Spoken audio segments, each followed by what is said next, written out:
Assalamualaikum warahmatullahi wabarakatuh. Saya Bagas Ilham Pratama, mahasiswa Universitas Islam Negeri Sumatera Utara, Fakultas Dakwah dan Komunikasi, Prodi Komunikasi Penyiaran Islam. Kali ini saya akan membahas tentang terminologi hadis. Apa sih terminologi hadis itu? Mari kita bahas. Namun, sebelum kita membahas, ada baiknya kita mengetahui tentang apa itu terminologi. Dilansir dari Wikipedia, terminologi adalah suatu ilmu tentang istilah dan penggunaannya. Istilah adalah kata dan gabungan kata yang digunakan dalam konteks tertentu. M.M. Azami mendefinisikan kata hadis secara etimologi lughawiyah, berarti komunikasi, kisah, percakapan, religius atau sekular, historis atau kontemporer.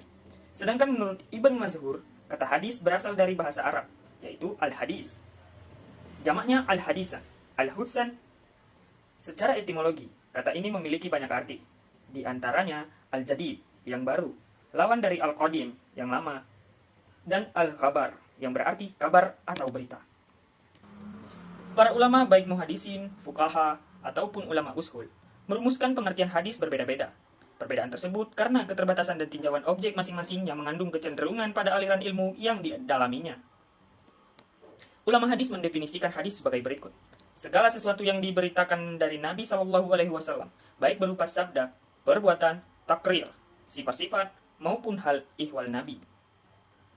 Menurut ahli usul fikih, hadis adalah segala sesuatu yang disandarkan kepada Nabi SAW selain Al-Quran Al-Karim, baik berupa perkataan, perbuatan, maupun takrir, yang bersangkut paut dengan hukum syariat.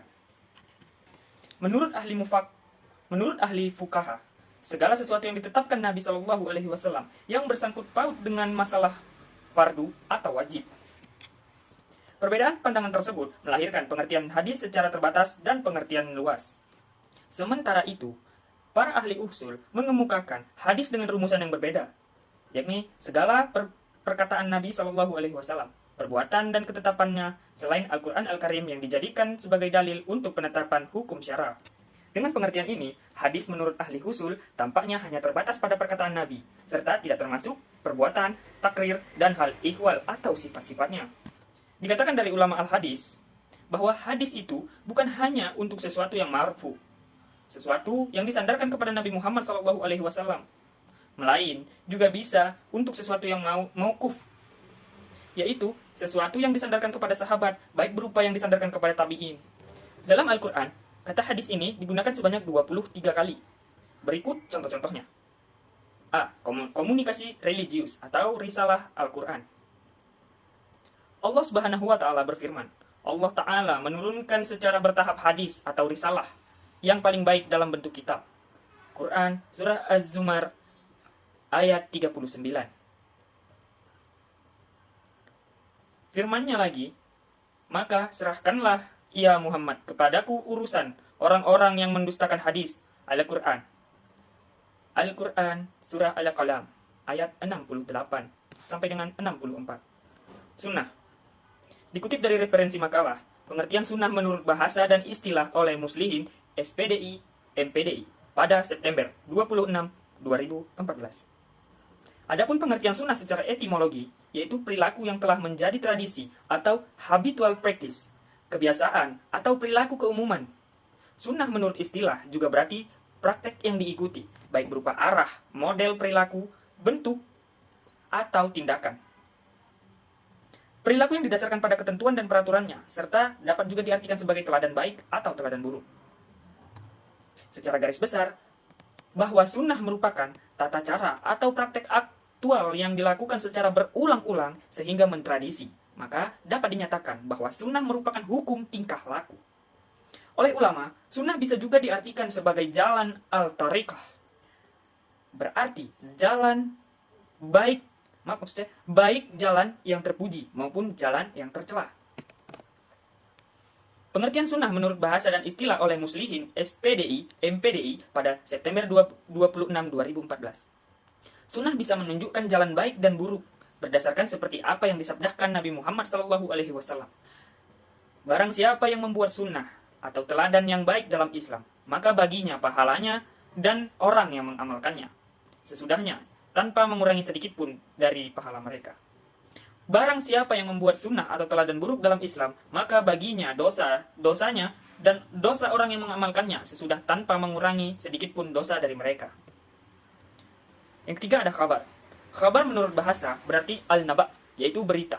Sedangkan menurut istilah terdapat 3 pendapat, yaitu khabar adalah sinonim dari hadis, yaitu sesuatu yang disandarkan kepada Nabi Muhammad SAW dari segi perkataan, perbuatan, takrir, dan sifat. Khabar berbeda dengan hadis. Hadis adalah segala sesuatu yang berasal dari Nabi, sedangkan khabar adalah berita yang datang dari selain Nabi, atas dasar dengan muhaddisin. Sedangkan mereka yang berkecimpung dalam kegiatan sejarah dan sejenisnya disebut akhbari. Khabar lebih umum dari hadis. Hadis adalah segala sesuatu yang berasal dari Nabi, sedangkan khabar datangnya dari Nabi atau dari selain Nabi. Sedangkan menurut tinjauan, istilah sebagaimana dikemukakan oleh Ibnu Hajar al-Asqalani, khabar adalah hadis-hadis yang termasuk marfu, mauquf, dan matku. Hanya fuqaha Khurasan yang sedikit membedakan khabar dan atsar. Menurut mereka, khabar hanya mauquf, sedangkan atsar berarti hanya termasuk hadis matku. Lalu kemudian atsar. Atsar secara etimologi berarti baqiyat al-sya'i, yaitu sisa atau peninggalan sesuatu. Sedangkan pengertiannya secara terminologi ada 2 pendapat. Yang pertama, atsar adalah sinonim dari hadis, yaitu segala sesuatu yang berasal dari Nabi SAW. Dan yang kedua, atsar adalah berbeda dengan hadis, yaitu sesuatu yang disandarkan kepada sahabat dan tabi'in yang terdiri atas perkataan dan perbuatan. Jumhur ulama cenderung menggunakan kata istilah khabar dan atsar untuk segala sesuatu yang disandarkan kepada Nabi SAW, dan demikian juga kepada sahabat dan tabi'in. Namun, para fuqaha Khurasan membedakan dengan mengkhususkan al-mauquf, yaitu berita yang disandarkan kepada sahabat dengan sebutan atsar, dan al-marfu, segala sesuatu yang disandarkan kepada Nabi dengan istilah khabar. Jumhur ulama cenderung menggunakan istilah khabar dan atsar untuk segala sesuatu yang disandarkan kepada Nabi SAW. Kedudukan dan fungsi hadis. Pada masa Rasulullah tidak ada sumber selain Alkitab atau Al-Quran dan Al-Sunnah.